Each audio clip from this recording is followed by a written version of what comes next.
terjadi justru muncul pesannya berbeda nih, karena semua para pimpinan partai itu memberikan testimoni terhadap keberhasilan.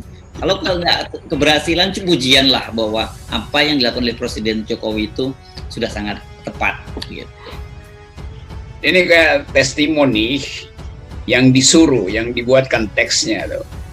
Sebetulnya soal COVID ini kan testimoni paling bagus kalau diedit dari luar itu, sama seperti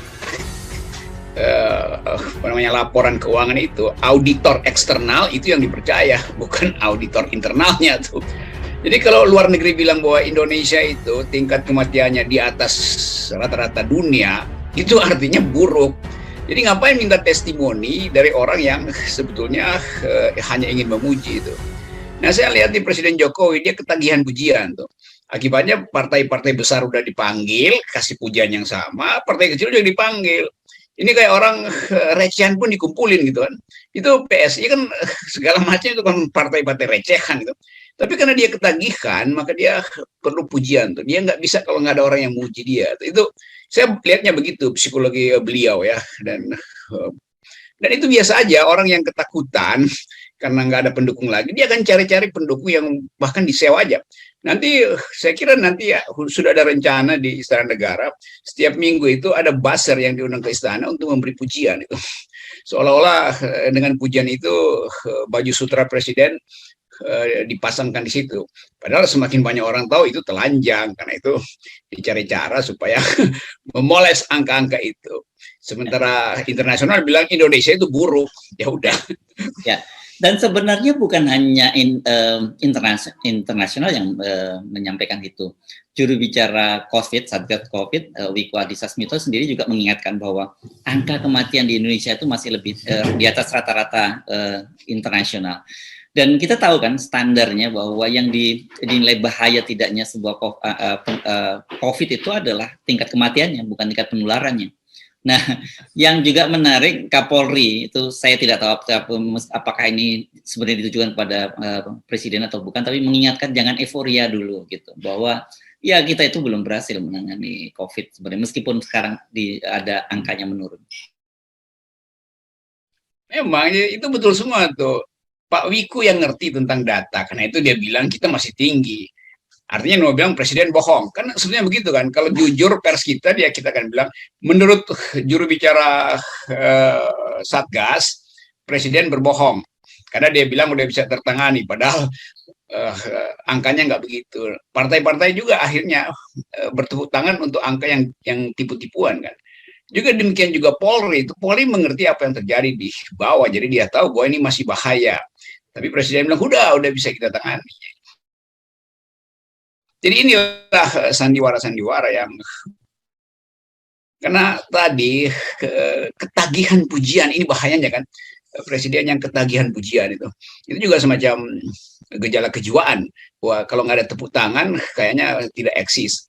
Padahal justru dalam keadaan sekarang kita mesti bandingkan dengan luar negeri itu. Amerika justru bertambah kasusnya tuh, Inggris juga begitu. Jadi seolah-olah Indonesia ini keajaiban. Kenapa keajaiban? Karena nggak lihat data internasional. Jadi presiden nggak pernah tahu apa yang terjadi di dunia sebetulnya. Dia hidup dalam tempurung aja tuh, sehingga dianggap bahwa udah beres. Karena itu minta pujian. Kalau nggak ada yang muji dari luar, dari dalam pun organisasi itu supaya ada puji-pujian tuh. Ya, ya. Jadi kan kalau kita lihat ini ya, apa yang dilakukan oleh Presiden Jokowi, saya jujur sering bingung gitu ya. Saya dalam kunjungan ke Cirebon kemarin, Presiden Jokowi itu kan kalau di Cirebon itu jelas mengunjungi vaksinasi door to door. Kan artinya, dan salah satu vaksinasi ini kan cuma salah satu pencegahan COVID, dan yang lain yang paling penting itu adalah menjaga kerumunan. Jadi jangan membuat kerumunan. Tapi pada saat bersamaan juga presiden membuat kerumunan kan, bagi-bagi sembako, bahkan sampai ada yang bagi kaos yang ada yang ngambilnya di got, itu jadi berita yang sangat besar itu.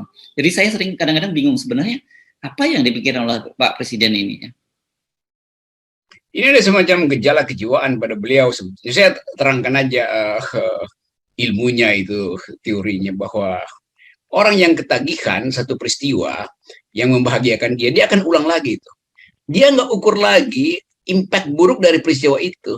Jadi dia seolah-olah nonton orang miskin dari atas hingga sana dan menganggap bahwa itu adalah kegembiraan dia tuh. Ini gejala di dalam kepemimpinan sebetulnya. Karena kepemimpinan tidak dapat pujian otentik, dia bikin sendiri cara untuk orang lain memuji dia. Satu, yang kedua dia cari kegembiraan. Jadi dengan menyaksikan orang miskin berduyun-duyun mengerumuni mobil lalu dilempar-lempar bansosnya, lalu ada kegembiraan di situ.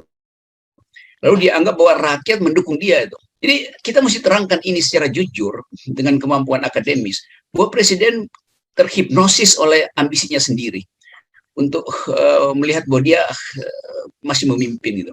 Jadi ini gejala besar dari kekuasaan yang sedang runtuh sebetulnya. Itu sebabnya kalau kita lihat terus, apalagi yang mau dituntut dari presiden, karena cuma itu kegembiraan dia. Melihat orang miskin bergerombol di sekitar mobil mewahnya itu dan menunggu dilempari bansos, kan ini gila. Saya lihat di Cirebon itu bagaimana ibu yang datang dengan anak, maskernya akhirnya copot karena masih berebut bansos itu. Dan presiden pasti menganggap, wah saya sangat populis ya, dikerubungi orang. Iya, karena orang miskin. Jadi apapun risiko dia tempuh itu.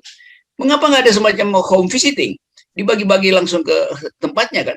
Tapi presiden tentu nggak mau kalau nggak ada berita kan. Bahwa berita orang berkerumun itu dianggap sebagai pujian atas prestasi presiden. Padahal itu berbahaya sekali. Saya ngobrol dengan beberapa orang, bahkan anak SD, dia anggap, ini ngapain ya ibu-ibu itu ngerompol di mobil Pak Presiden. Ini anak SD yang komentar ya. Dia bilang, itu kan kita dilarang untuk bertemu dengan teman aja, tapi itu ada anak kecil di situ yang akhirnya terseret di dalam kerumunan itu. Jadi anak kecil bisa menilai presiden tuh. Saya nggak tahu di dalam hatinya bagaimana dia membayangkan kalau dia jadi presiden si anak kecil ini. Kan ini contoh buruk kan. Jadi sebetulnya rakyat kita seolah-olah disihir. Kalau rakyat miskin disihir, oke lah. Tapi ini pemimpin partai juga disihir untuk memberi pujian. Kan mestinya pemimpin partai besar, Erlangga, Ibu Mega segala macam itu, Pak Prabowo, lihat fakta di Cirebon bahwa orang berkerumun, artinya bansos itu nggak nyampe di rumahnya, karena itu dia mesti datang menemui presiden. Yang kedua, presiden memanfaatkan kerumunan itu sebagai pujian dirinya sendiri bahwa dia berprestasi, bahwa dia masih dicintai rakyat. Jadi soal segini parahnya sebetulnya psikologi kita. Jadi puja-puji itu bertentangan dengan fakta di daerah. Apalagi partai-partai gurem ini, partai-partai recehan ini kayak PSI yang mestinya ada otaknya untuk kasih kontras. Kan dia ketemu presiden kemarin, mesti dia bilang, Pak Presiden, kami dapat data bahwa ada kerumunan di Cirebon dan itu bagi internasional buruk dalam penilaian internasional terhadap manajemen penanganan COVID. Supaya ada percakapan dengan presiden. Tapi presiden tentu udah bilang duluan, nanti lihat ya itu video itu rakyat berkumpul. Lalu PSI dan geng itu mengatakan, ya bagus sekali Pak Presiden. Itu artinya Bapak masih dicintai rakyat. Rakyat itu nggak peduli lagi mau dicintai nggak dicintai, mau mencintai presiden nggak cintai. Dia butuh sesaat itu dia butuh makanan, karena itu dia bergerombol. Dia nggak peduli siapa yang lemparin itu. Tapi nanti dicitrakan bahwa ditunggu oleh rakyat, presiden ditunggu di mana-mana. Bukan, yang ditunggu bukan presiden, yang ditunggu adalah bansosnya itu. Ini ngaco kan cara berpikirnya kan. Ya. Setelah itu orang maki-maki lagi kan. Ya. Saya pengen sedikit klarifikasi karena tadi ada menyebut soal gangguan kejiwaan. Ini penting-penting mesti Anda jelaskan apa maksudnya, karena kalau enggak nanti bisa dipelintir macam-macam ini oleh para buzzer gitu. Saya baca, bukan sekedar baca psikoanalisis, saya mengajar dulu filsafat dan psikoanalisis tuh. Ada yang disebut seseorang itu, dia mengejar image dia sambil dia dikejar oleh image orang lain itu. Jadi dia dikejar sambil dikejar. Lalu dia menikmati karena dia dikejar, maka dia mengejar image lain, imago lain. Itu yang disebut sebagai banality of integrity gitu. Jadi integritasnya itu menjadi palsu, menjadi kropos karena dia membayangkan dia lagi diuber berorang sebagai tokoh. Karena itu dia uber lagi image dia sendiri itu kan. Ya itu nanti kalau diperlukan saya terangkan di depan kabinet apa yang saya maksud itu. Macam narsisisme itu. Ya, ya, ya, ya. Ini penting daripada nanti udah digoreng-goreng duluan kan saya bilang lebih baik Anda jelaskan gitu. Tetapi memang ya itu saya sebut beberapa nama. Lacan gitu, seorang psikoanalisis Prancis lakukan hal itu, dan itu yang kemudian jadi bahan untuk menilai watak manusia itu, watak sosial manusia sebetulnya. Gampang itu, nanti saya kasih kuliah ya 2 jam, saya kira sebagai pengantar cukup. Tapi ini berkaitan dengan jiwa. Jadi tidak harus kan gitu. Orang selalu ketika ngomong jiwa itu berkaitan dengan orang gila. Orang gila sendiri pun sekarang kita udah tidak menyebutnya, nggak boleh lagi menyebutnya gila kan. Orang dengan gangguan jiwa, ODGJ gitu ya.